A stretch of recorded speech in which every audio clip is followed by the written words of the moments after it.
একজন নারী হচ্ছে পরিবারের বাগানের সেই কোমল ফুল, যাকে রক্ষা করে পরিবার সতেজ থাকে, শান্তি পায়।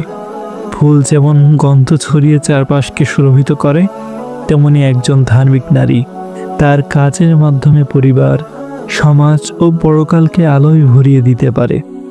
আল্লাহ তাআলা নারীর জন্য জান্নাতকে সহজ করে দিয়েছেন। 5 ওয়াক্ত নামাজ রক্ষা করা।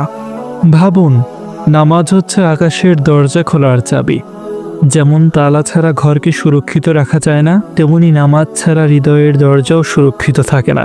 একজন নারী যদি 5 ওয়াক্ত নামাজকে নিজের জীবনের শ্বাসের মতো গ্রহণ করে, তবে তার অন্তর আলোকিত হয়।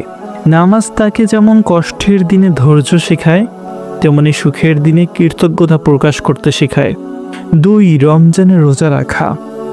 রমজান হলো তৃষ্ণার মরুভূমিতে এক স্বচ্ছ পানির ঝর্ণা। নারী যখন রোজা রাখে, তখন তার আত্মা পাপের জঞ্জাল থেকে ধুয়ে যায়। রোজা শুধু ক্ষুধা তৃষ্ণা সহ্য করার নাম নয়, বরং এটি আত্মাকে নিয়ন্ত্রণের এক মহাসাধনা। 3. লজ্জা ও পবিত্রতা রক্ষা করা। লজ্জা একজন নারীর গহনা।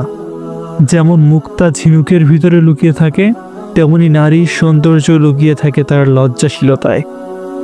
লজ্জা তাকে অন্যায়, ফিতনা ও শয়তানের ফাঁদ থেকে রক্ষা করে। যে নারী নিজের চরিত্রকে অমূল্যবান হীরার মতো রক্ষা করে, সে আসলে জান্নাতের জন্য নিজের আসন নিশ্চিন্ত করেছে। কারণ আল্লাহ তাআলা প্রতিশ্রুতি দিয়েছেন, যে নারী ইজ্জত ও পবিত্রতাকে রক্ষা করবে, তার জন্য জান্নাতের বাগান সাজানো থাকবে। 4. স্বামীর আনুগত্য করা।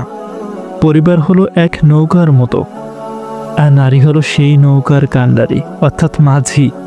যদি সে স্বামীর প্রতি সম্মান, ভালোবাসা ও আনুগত্য প্রদর্শন করে, তবে পরিবার সেই নৌকাকে ঝড় তুফান থেকে বাঁচিয়ে নিরাপদ ঘাটে পৌঁছিয়ে দেয়।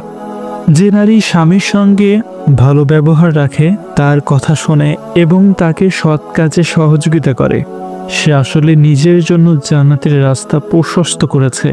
হাদিসে আছে, নারী যদি নামাজ পড়ে, রোজা রাখে, পবিত্রতা রক্ষা করে এবং স্বামীর আনুগত্য করে, তবে সে জান্নাতের যে কোনো দরজা দিয়ে প্রবেশ করার অনুমতি পাবে।